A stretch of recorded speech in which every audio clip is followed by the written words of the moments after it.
Hi. I feel like I get to see people more on video than when we were meeting in person.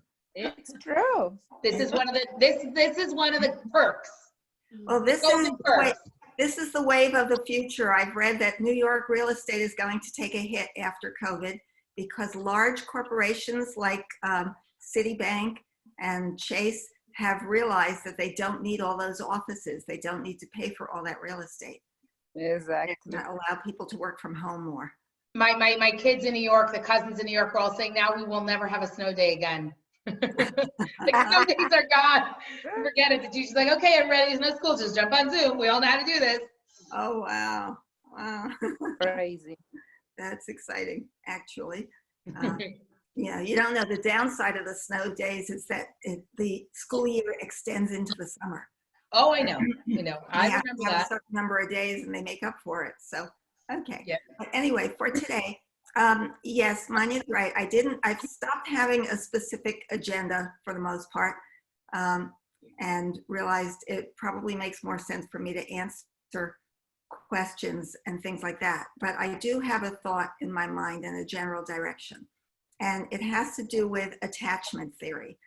And it's something that I think Sharon mentioned a couple weeks ago. I don't remember whether it was in the group or to me personally, but thinking about that this is a time when we're all stuck with our families for, you know, perhaps a little longer, perhaps not much longer, but make use of what time you have. And we've talked a lot about chilling out, being relaxed, taking some of the pressure off, getting connected, using it to connect. And I thought I'd open it up to the concepts of attachment. And Sharon, step in and help if you know more than I do about some of this. You know, back in the 1960s, a psychologist named John Bowlby did research on children and parents, and his theories were that a basic foundation for how a person relates to other people throughout their life is the quality of their relationship with their primary caregivers. It doesn't have to be one caregiver. It doesn't have to be a mother or even a parent. It can be a father, a grandfather, a big brother, a big sister, but it's whoever is there for the child. And I mean, think about it. When you're an infant, you're totally helpless. Imagine being in a hospital bed in a full body cast. You can't move your arms or legs. You can barely control where your eyes go. You don't know what's going on in your body. You've got these feelings that you don't ever know what to do with. And sometimes you get hungry. You may not even realize what hunger is, but it makes you want to cry. Your body does all these things, and you're basically not in control of yourself. If you were in a hospital bed like that, how would you feel about this nursing angel that came to you and picked you up and fed you, soothed you, put cold compresses on your forehead, rubbed your shoulders? You know, you'd become most likely attached, and that's what attachment is.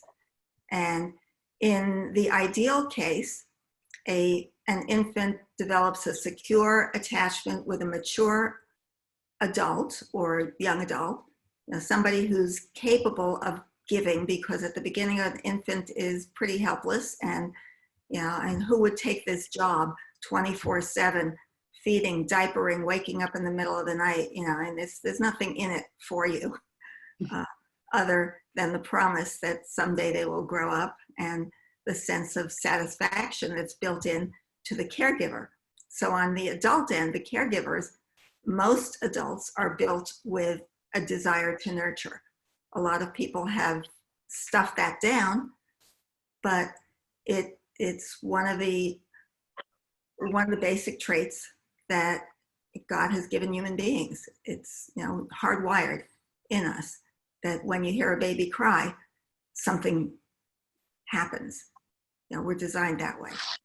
So it works both ways. The baby cries, the adult picks them up, the adult cares, and ideally you have a secure attachment where as the baby gets older, the adult has a clear more or less clear sense of what that child needs, can provide it. When the child is able to talk, can talk to them, ask them what they need. That doesn't mean always giving in to them and giving them what they need, but it means paying attention, listening, helping the child figure out what they want. You know, those of you with kids know that the kids don't always know what they want.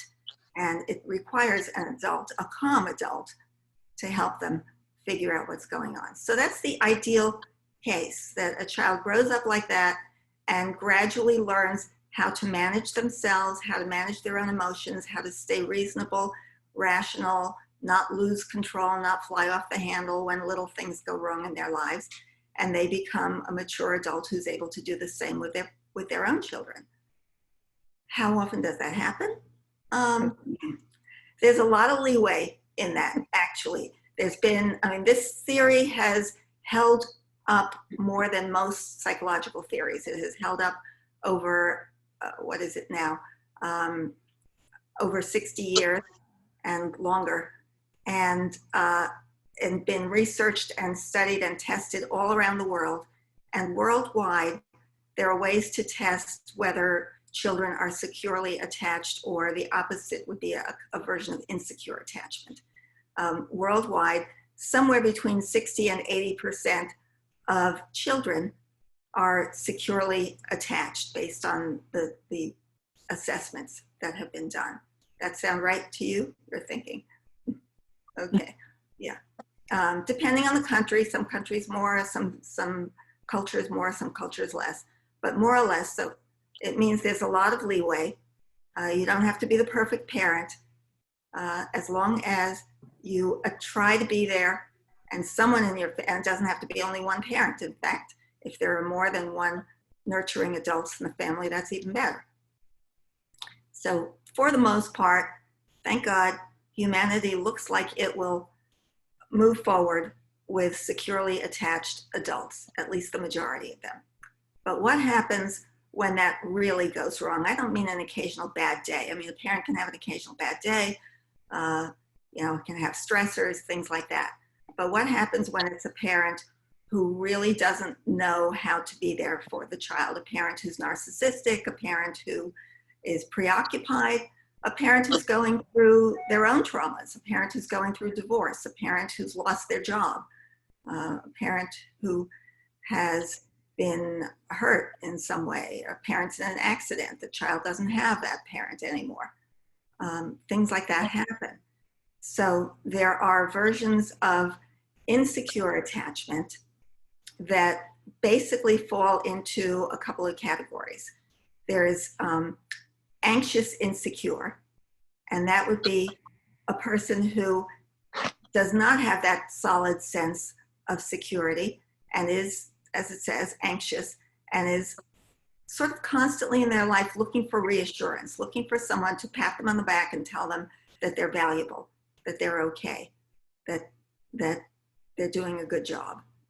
And at the other end, there is dismissive attachment, which the best way I can explain that is in some of the studies that were done to test what kind of attachment children had, what kind of attachment styles.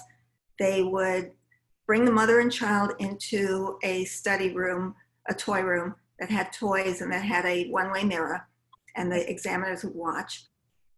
And the parent would leave, and the child would play with the toys, and different things would happen. A stranger might come in, a stranger might not come in, various things. They did different versions. But the bottom line was, when that parent came back, and these were children between somewhere around 11 months and 2 years. When the parent came back, if the child was securely attached, they would run over to the parent and hug them. And that wasn't a sign of insecurity. It was a sign, a normal, natural sign that, oh, you're back, thank God. You know, here you are. Now I can relax and be happy. But if the child was insecurely attached, they would do that and then cling. If they were securely attached, they would run, hug the parent, be happy they're back, and then let go and go play with the toy.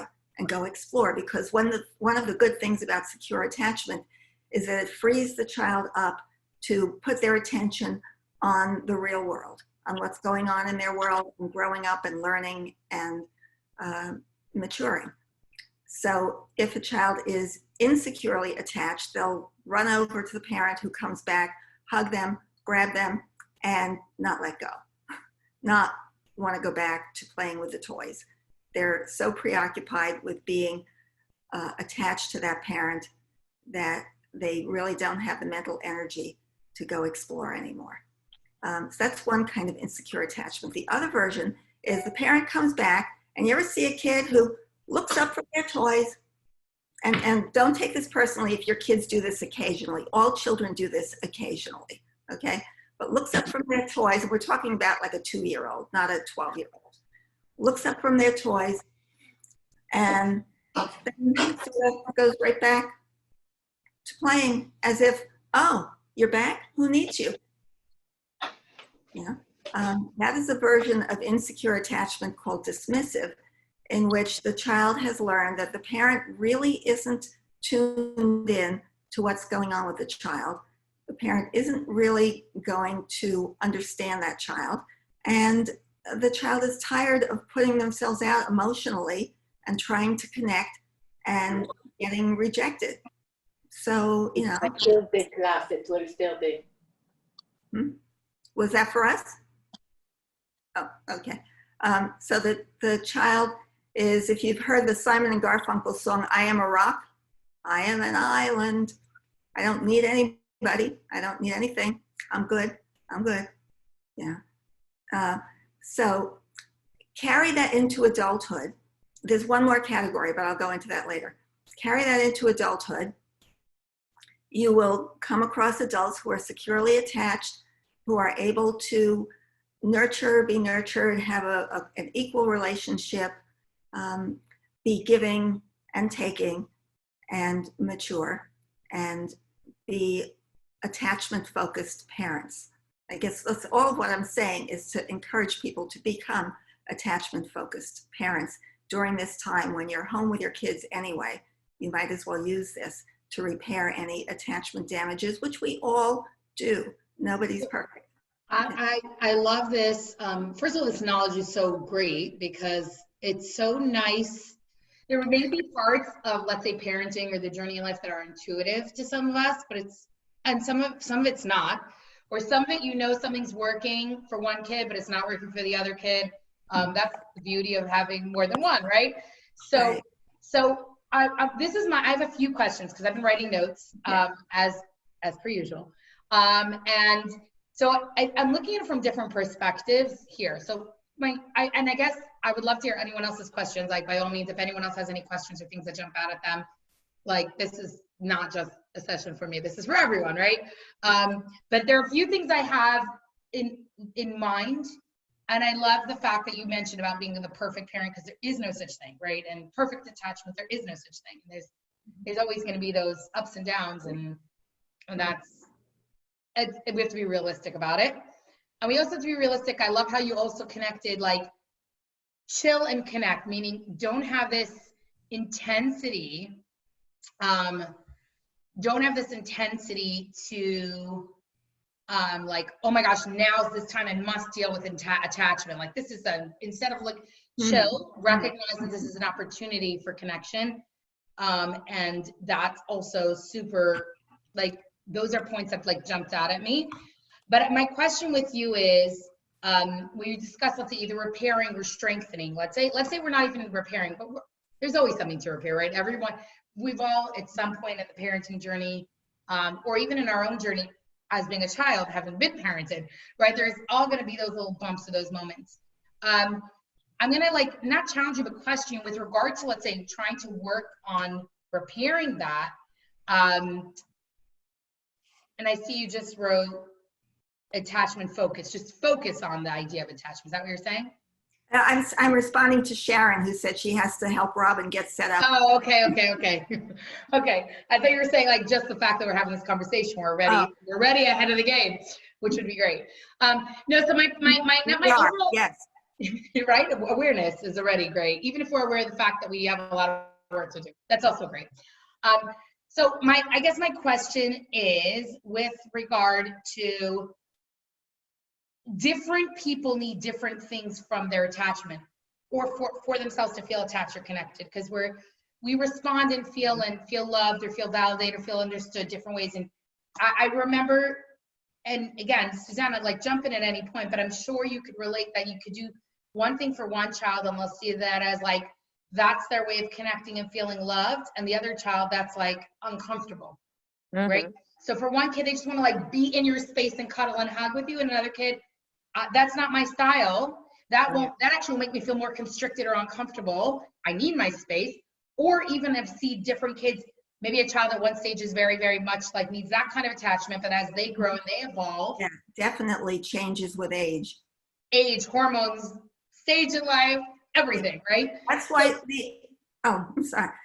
I'm just curious to understand more on how to navigate that change. The way of conceptualizing attachment, it's called the attachment dance. Okay. And it's like I relate to that. because it's back and forth, Right. give and take. And it depends on the response of the child or the other person, you know, the spouse, the adult, whoever it is that you're attached to. There's no formula. The only piece of the formula that I can ever recommend is pay attention, listen, notice. So here's where I'm going to ask you a question. And I understand this and I value this. And again, like I find this very empowering and I'm loving this knowledge. Like you really have such a wealth of knowledge that you're sharing. And from each session, I walk away with like something really practical. I'm like, oh my gosh. And so thank you. You have a gift and it's amazing that you're just sharing it with us. So awesomely. So my question is, what is a good way to open dialogue when you see, let's say a child push, let's say there's a child, hypothetically, now it could be 1 out of 6. I may have a friend who has a child, who let's say that you know they need more in the attachment area because they're feeling disconnected or out of base or out of range or whatever. And I don't want to just make this about parent and child. It could be spouse, that you know they need more support, love, whatever. It can be a parent that's now distant and you know they need more love, support, but their behavior is saying back off. Like meaning what they're saying or how they're acting and what they need are like disconnected. How do you, as someone who wants to help that child or person, anyone through that, how do you help them tune into on my end what they really need? Oh, do you hear me now? How do you help the person when their behavior, like saying buzz off? Frozen? Do you hear? You're not. Whoops. Is anyone else frozen? Just yours. Sarah, you're frozen. I'm not. I see me. I see Susanna. Yeah, I see Sarah frozen. Sarah, I think you're frozen. Oh. Susanna, do you relate to what I'm saying? Yes. Where you know the kid needs more or the spouse or whoever it is needs more, but they're saying, their behavior is saying back off. Yes. Yes. My oldest one. Yes. No, but I think also different kids at different times, right? Yes. Okay. Yeah. I lost the last part. Sarah? You froze. Was it just me or It was did you. everyone? Yeah, because we were talking. I think you froze. It's okay. Wow. Okay. Mm-hmm. So the question is, when someone's behavior says back off, but what they really are saying, I need more, but I may need it differently. How do you go about helping that person, and how do you go about sensitively helping that person understand what they're doing is not getting what they're needing, and what are they needing, or how to provide for them in that? Does my question? I understand you, I think, entirely. So Susanna agreed with me that she relates to the question. That's when you were frozen. That she relates. So the kid who lets you know they need is like, back it up. Yeah. Or just downright acting obnoxious. Mm-hmm. Yes. Yeah. Kids have a way of doing that. By the way, I think I could relate this to not just kids. I'm saying anyone. Anyone can have that reality. I know sometimes I'm cranky and miserable and rude to my own little beautiful family, and really what I'm saying is I need a break, or I need appreciation, or I need space, or I need validation, like or I don't even know what I need. I'm just You know what I'm saying? It could be us in that place. It's not just a child. It could be a spouse who is so worried or overwhelmed or fearful or burdened or under pressure because whether it's anything, and their behavior is not, I want to be close to you. Their behavior is, you want to stay away from them. So it could be any relationship we have. Mhm. I'm saying child because that's where the lens we're looking at this through. But I think these principles, the beauty of these principles is they're applicable in any relationship. Even Yeah, for it can ourselves be to any. be aware. Mhm. Susanna, Yeah. what were you going to say? No, I'm saying that can happen to anyone, you know, in a different stage Mhm. of their lives, and that Yes. can happen to anyone.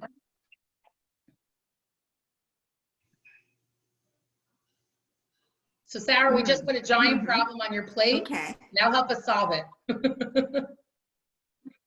I think she. Okay. Well, first, there's, are you able to hear me? I keep getting. Yes, we hear you. Saying my internet is unstable. All right, I'll have to check We that hear later. you. Okay, good. First, I want to bring in something else, which is that emotions are contagious.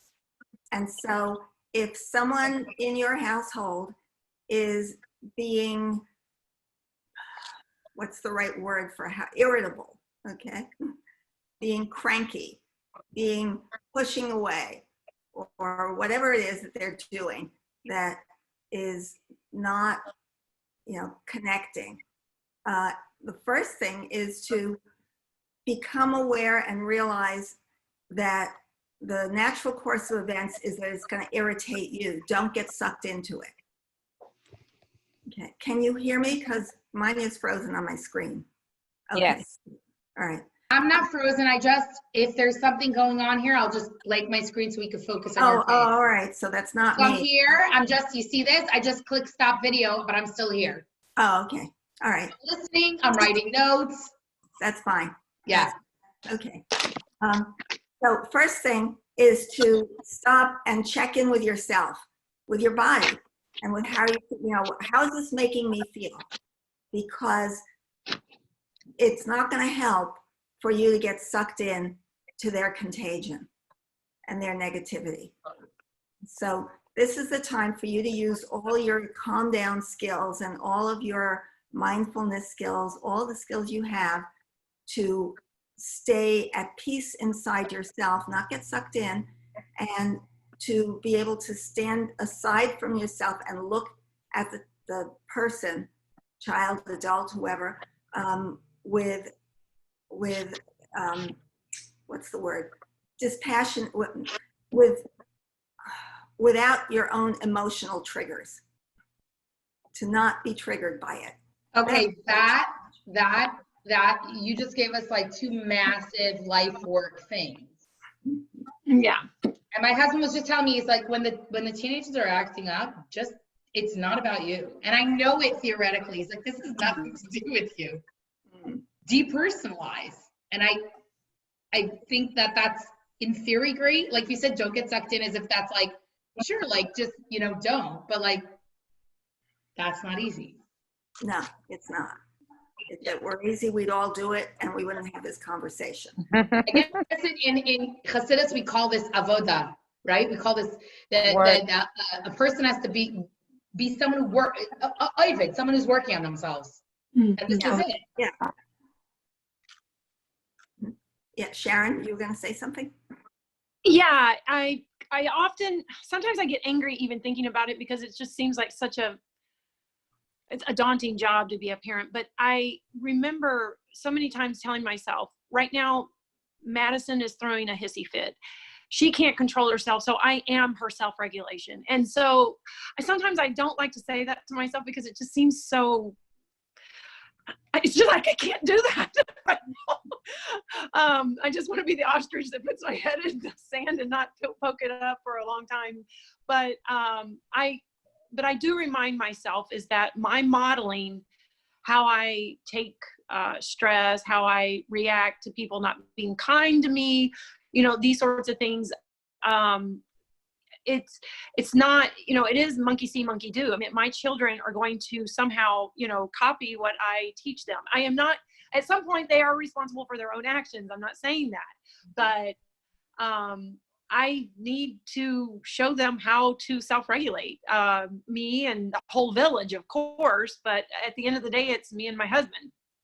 Yeah, exactly. So by setting an example, your first task then as either the parent or the partner, whoever it is in that situation, is to do what you need to do to calm yourself down. Take some breaths, take a walk. The world isn't going to end if you don't respond right away.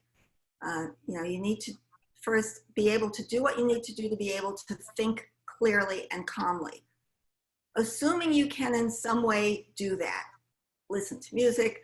Some people use humor. I'm not particularly good at that, but there are people who, have a funny bone and they lighten things up for everybody. And that works great with kids, especially, maybe not so well with adults. So I find two things. I find that, like, yesterday I was just really not in a best, I was just cranky, and I realized that I just went into my room and I was like, okay, see you guys later.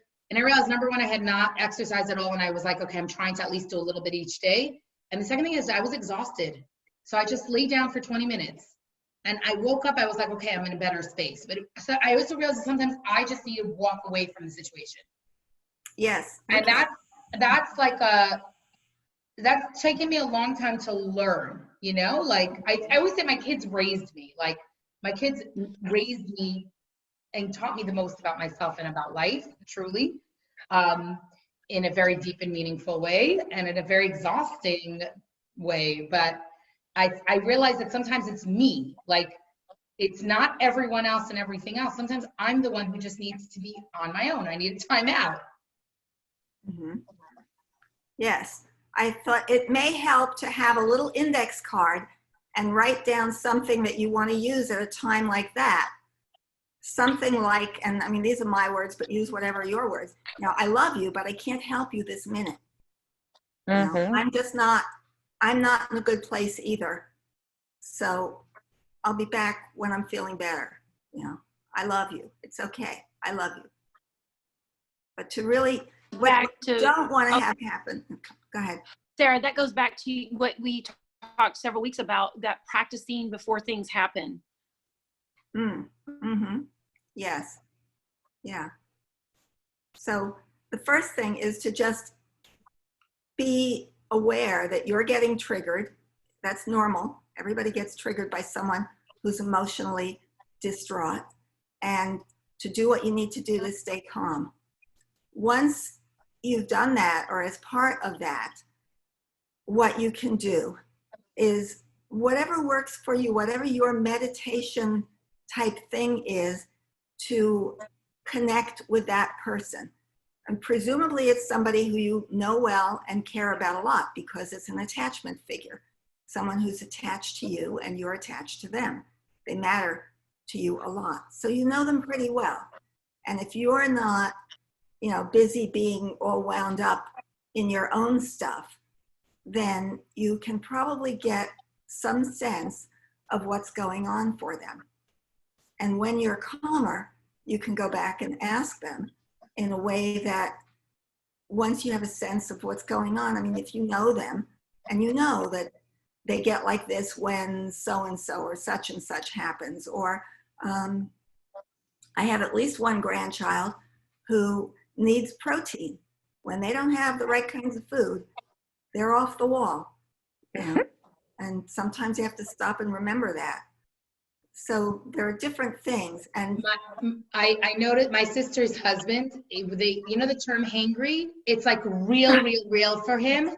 I remember in the beginning of her marriage, I would call the house and he'd be like, answer the phone. I'd hear his son. I'm like, could you hang up with me, feed your husband, and call me back? He would, and I have actually now, I see teenage sons who, like, they could eat a full meal for lunch, an hour later, they can't function. They need food. Like, and like, part of me is like laughing at it, like, seriously, but on the other hand, like, it's very real to them. it is very real. I had never experienced that personally, because I'm a different kind of person. I can go for hours without eating until, and I would wake up in the morning and not eat until 2 p.m, until, as I'm getting older, I see that I cannot function in the morning if I don't eat something with protein. Yeah. And now I understand. it is biological. The brain is not work. My brain does not work. I mean, I can feel the sluggish neurons going, oh, I can't do this. So it is real. And they do need, and it's usually a quick protein thing like a cheese stick or a slight, not carbohydrates, not sugars. No. Okay. So there are a couple more things. I know we're not done with this, but there are a couple more things I want to mention to make sure I don't leave them out. One is go back to the idea that somewhere between 60 and 80% of all people around the world would be considered securely attached. So clearly there's a lot of leeway. Cut yourself some slack. It's okay. Yeah.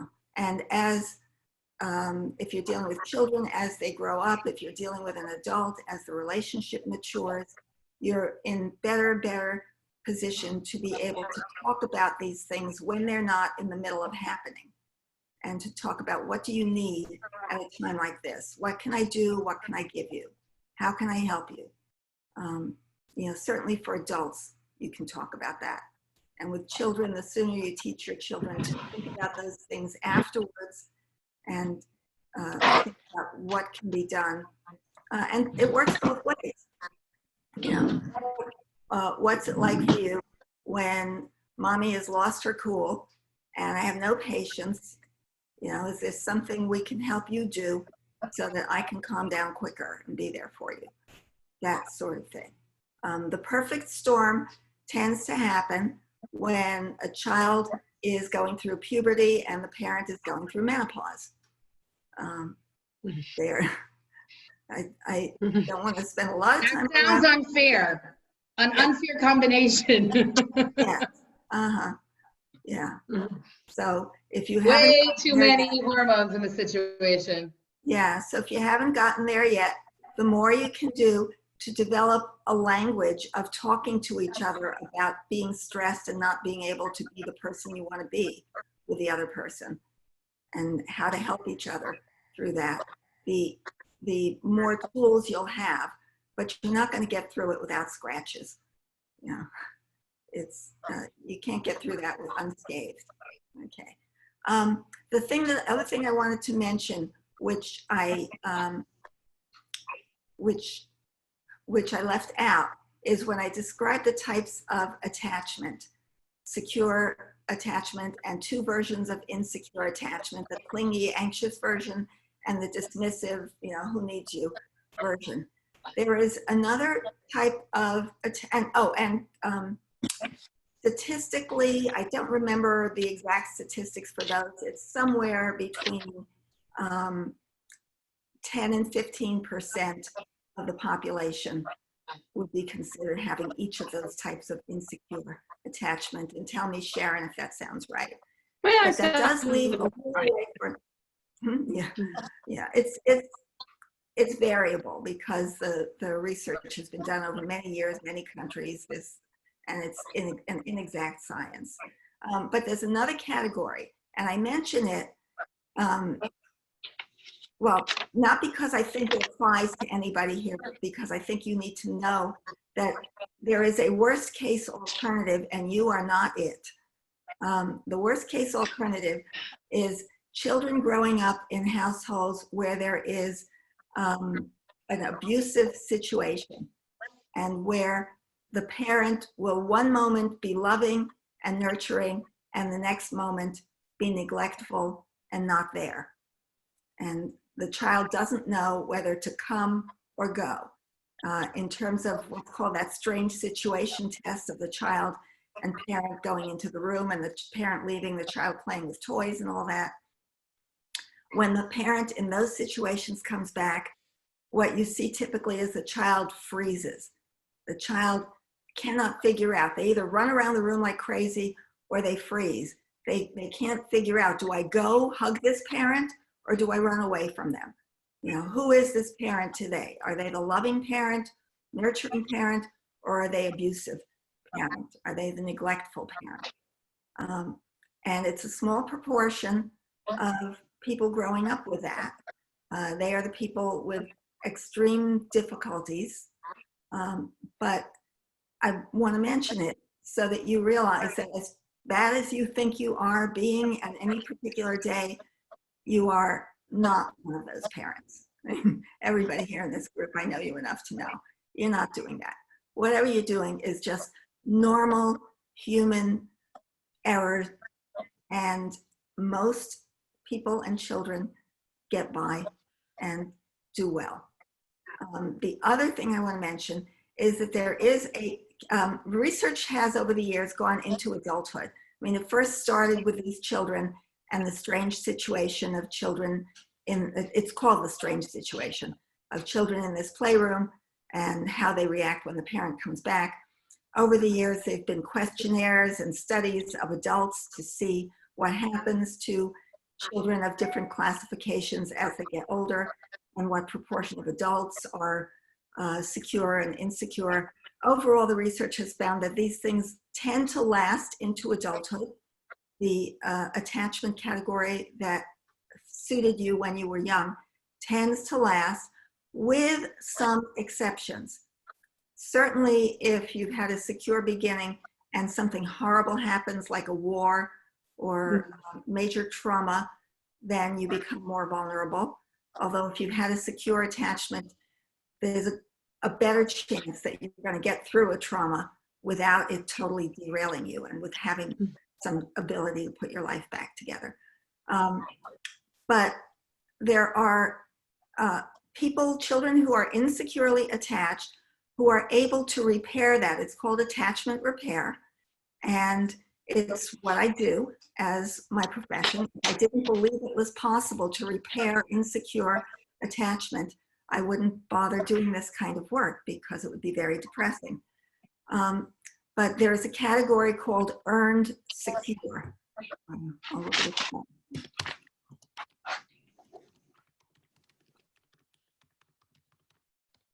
Earned secure attachment. And it refers to adults who grew up in circumstances that ordinarily would have predicted an insecure attachment. Preoccupied parents, difficulties, neglectful situations, abusive, or just parents who didn't know how to connect. You know, whatever it was, that they did not get that kind of ideal or anywhere near ideal nurturance dance. And yet, as adults, it's possible to repair that.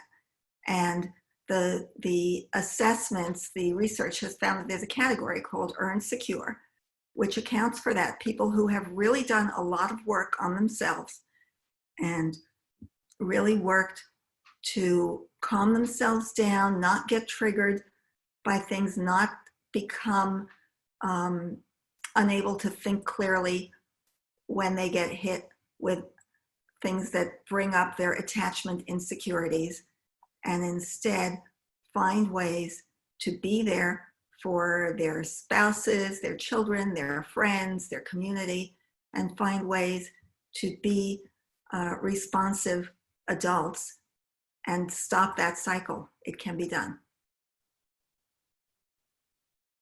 Okay, I've said what I need to say. Questions, comments? First of all, again, thank you. I didn't, everyone's muted, so if you want to unmute here, so just because there was some background noise, I muted. Whenever it gets hard for us here, I just mute everyone, myself included, so this way we could hear Sarah. So Sarah, I think you gave us, I mean, you obviously gave us a lot to think about, and I think it's so interesting how it boils down to a lot of what we've been talking about until now. It's just how to apply it in this reality. And I personally want to think about, I love what you were saying about opening the dialogue about this, not when it's, you know, in the heat of the chaos, right? But like, even the dialogue with anyone, a parent, a child, a spouse, like, my goal is to be connected, attached, and feel close to you. I want you to feel close to me. We're part of this unit, this family, whatever. I mean, everyone has to make the words our own. This is getting in the way. What do we do about it? Meaning, almost like bringing the elephant in the room or the challenge in the room to the table. And I've learned over the years that it's not always about getting the answer. A lot of times we think we want to get the answer. We want the child or the spouse to be like, okay, fine. Sometimes it's about planting the seed and asking the question. The process is the answer. Say that again.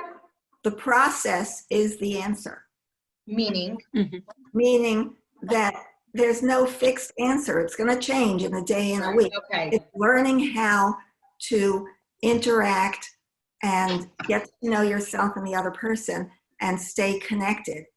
That is the answer. So you're doing it. You're modeling it. You're attempting it. You're teaching it. right. Even when there seems to be a break, I think yesterday one of my kids was in a cranky mood. They had to do homework. They were doing it. Someone else was in the room. I made a face at them.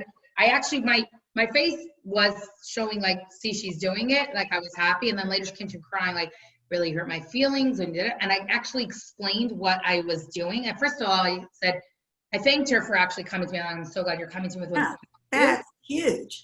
Yeah, and I love you, and I would never want to do something intentionally to make you feel this way. But and then I explained to her actually what I was doing, but I said, but since I know you're more sensitive to this, I'll be more careful in the future. But I felt like, okay, it could have gone differently, you know? She could have just held it in for a while. And in this case, that child likes to hold things in. It doesn't necessarily feel compelled to express. So it was like I had to like celebrate that, even if it was something that was not comfortable to hear. Actually, it was fine. It was just owned up to it. No, but that's wonderful. Those little things are the things that tell you that you're on the right track. I think it's easier with younger kids. I think as kids get older, they're more complicated. Yes. Yeah. Yeah. And you Right, have Susanna, teenagers, 16-year-olds. So hard. They are very hard. Oh, Lord. I you remember ladies are years scaring ago, me. this book title I never read, but the title like sticks with me. I hate you. You ruined my life. Can you please drive me to the mall? yes. I don't know the book, so I never saw it. And I actually recently told it to one of my young teenagers who was really not. I was like, you know what this interaction reminds me of this. Like, I hate you. You ruined my life. But like, can you drive me to the mall, please? Or not even please, it's whatever. But it's I guess these are things we need to keep in mind. Yes. But you know, for us here, with all this situation, I think it's becoming better with the teenagers here in my house because we sit down now to have lunch, to have dinner, and we talk and we laugh. Yeah, there's a lot more light moments. It's just so much better. There is something to be said. You know, there was all this research and talk about quality time with your Yeah. children. There is something to be said for quantity time. Exactly. I have a question for you. Something that we have been having a lot of trouble here in my house. Sleeping patterns with all this big mess going on. Yeah. So I have like my little one who never gave me any hard time to sleep. Now he doesn't sleep in his bedroom anymore. He sleeps on the floor, either in my room or his brother's room. My husband is also like cannot sleep very well. So I would like to know if maybe in the next class you could approach this topic of sleep patterns, or what can we do to help with that? Or Okay. Susanna, I want to hear Sarah's, and then maybe Sarah next week we could definitely deal with it, but I just want to raise my hand to that one because there's some nights where I find that at 10 p.m. I'm like done and I just like collapse. Last night I think I was asleep by 10:30, and anyone knows me like not, and there are nights that's 3 a.m. and I'm up. So I think there's some sort of wacky rhythm that's definitely affecting the sleep across the board. And so your home is not unique. No, I've spoken to so many people where it's like 2 a.m., 3 a.m., we're all up. And then there are some nights where I'm like, that's it, I can't even stay up. Yeah. And remember that this is an extraordinary time. It's an exceptional time. Everybody is stressed. Even if you don't think you're stressed or the person doesn't think they're stressed, it's uncertain how long this is going to go on, what's going on, and that when one day things get back to normal, you can do the usual sleep. It's called sleep hygiene. There are all sorts of recommendations, but they take work and they take motivation. And these days, there's not much motivation because school is, Yeah. come when you're ready, in your pajamas if you want. Work is the same. There are too many people in the house to bother cleaning, so if you have any schedule, forget it. Some days it's hot, some days it's sunny, some days it's rainy. So, I'm not going to have a magic answer. I can give you the typical sleep hygiene recommendations, but I can't imagine how people can implement them in this day and age right now. You know, also, Susanna, I just want to share with you, I had when I was probably 12, was the Crown Heights riots. And obviously it's a very different reality, but there were riots in Crown Heights where we literally watched, it was a modern day program. We boarded our windows. We watched people throw bricks at our neighbors, kill the Jews marching through the streets. It was very scary. It was, I think, 1991. So maybe I was 12 years old. You could Google it. It was a pretty traumatic situation, and it was unrest and went on for a few days. And I actually remember I was 12, and by nature, I'm a very emotionally independent person. It's just my nature, genetically. That's how I'm hardwired. I don't think it's anything more or less than just the luck of the genetic whatever. And I remember sleeping in the floor of my parents' bedroom for a good week or 2 or 3, because I guess it was so, I remember it was so scary. And in this case, it may not be scary, but I think it's just the instability. And that's what grounded me. Like, I guess it gave me a sense of security. And I know certain nights where I see a kid is just out of whack. You know, I had one night last week where one of my kids was just out of whack, crying and emotional. And I was just like, just sleep in my room. And the funny thing is, the other kids didn't even be like, well, why not us? I was like, that child slept on the couch in my room because I could tell that child just needs to kind of almost like be close to the securing presence in their life. So I don't know if that's any help. And it didn't last. Like, for me, it didn't last. And for my child, it didn't last either. But I'm not giving solutions. And I think I would love to hear more about this next week, even just understanding a little bit more. So Sarah, if you can help us with that. But I just want to share from like my own personal experiences, the 2 times in my life where that just felt safer. Yeah.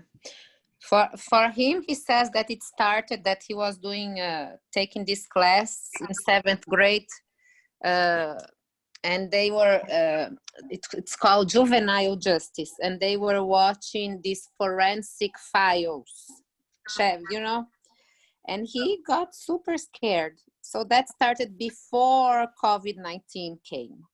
He's also very sensitive. Yes. So, you know, it's been very hard.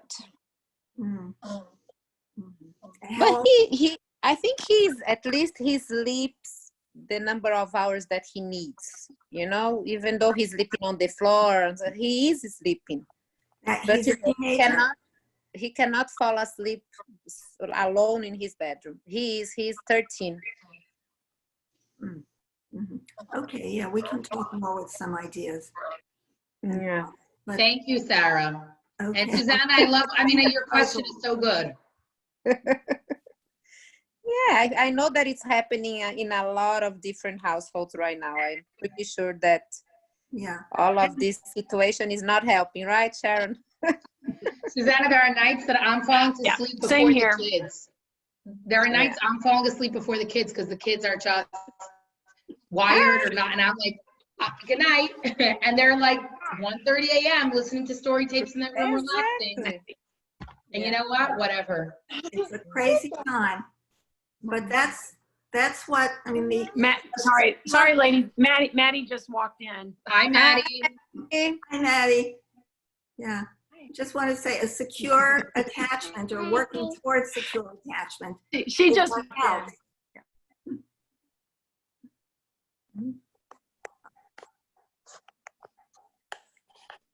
Sarah, I know we're ending, but through this whole thing, I just kept thinking of Erik Erikson's was it 9 stages of development? And of course, the fundamental one that if it doesn't get resolved, and he uses the terminology resolved, is the attachment, the trust with your caregiver, with your parents, or whoever's, you know, taking care of you in those first years of your life. And from that point on, every other stage is somehow not, Safety. completely developed the way it should be. And it does. It comes back to haunt us when we are in relationships or friendships and so forth. So, wow, what you talked about today, I took lots of notes. Very, very I like the word timely. I like the word trust because it means you don't have to be perfect. You just have to know yourself enough to be honest, to be able to say to the other person, I'm not in shape to deal with this right now. That's what- Right. Yeah. And, you know, when my daughters ask, I try to limit, you know, news and so forth, but I mean, they find out it is what it Yeah, is. it's But I think we had some meltdowns, certainly with my older daughter. And you know, when I tell her we're taking all the precautions and I'm not worried, so you don't need to be worried. And, you know, immediately I saw her kind of like, okay. But again, it reminds me, she trusts me enough that I'm not going to, I'm very straight with my children. I don't sugarcoat anything, which my parents tend to not agree with me most of the time. But I just, that's the way I parent. So, and that's the way I like to be treated. And that's the way I'm doing that with my daughters. But she, you know, she had to digest it, but she was fine. She's like, okay, we're going to make this, Mommy. We're going to do it. You know what also, Sharon, interesting is that our kids, the exposure to ideas now, I feel like it was easier to shelter my older two. Yeah. The exposure to ideas, the knowledge, information, it's like if they're not seeing it in yours, they're going to pick up your phone and it's going to pop across the screen, or it's going to, it's almost like we're being forced to address everything, which I agree with you. My style, I'd rather on the table. Like I'm not burying things. So, no. But it's heavy. Sometimes the burden's heavy. Our kids are carrying heavy burdens. Yeah. They are. Yeah. Something I definitely didn't have to deal with ever in my life. So, but thank you, Sarah. Thank you, Susanna. And definitely thank you, Manya. And I'm going to purchase that book, by the way. Yeah, it seems very interesting. It is interesting, and we're definitely going to be using it the next few Wednesdays, because I think it'll be easier if we all have our own books instead of me trying to do the screen. So it's not so smooth. And then it's also so nice, you know, Shabbat day, pull it out, do one with the family, find one that's meaningful. I told you, my kids they're reading it, and then some of them want to be involved, and some just listen, and some just ignore and roll their eyes, whatever. You know. I'm serious, like, oh, there she goes trying to do these activities as a family again. Whatever, it's fine. I don't think I love her. they range from 10 to 20. We're gonna have different reactions. Oh, different yeah. personalities. That's Oh, okay. Well, Looking thank you. forward, ladies. Thank you, Sarah, again. Thank you, Sarah. Thank you. Thank you. Thank you all. Bye, Sarah. Ladies, if you know anyone in the community that you feel could get an extra reach out, a challah delivered to their door. I mean, we're making our rounds slowly, but let me know. Okay? Okay. Right. Mwah. Bye. Thank you so much. Thank you all. Bye. Thank you.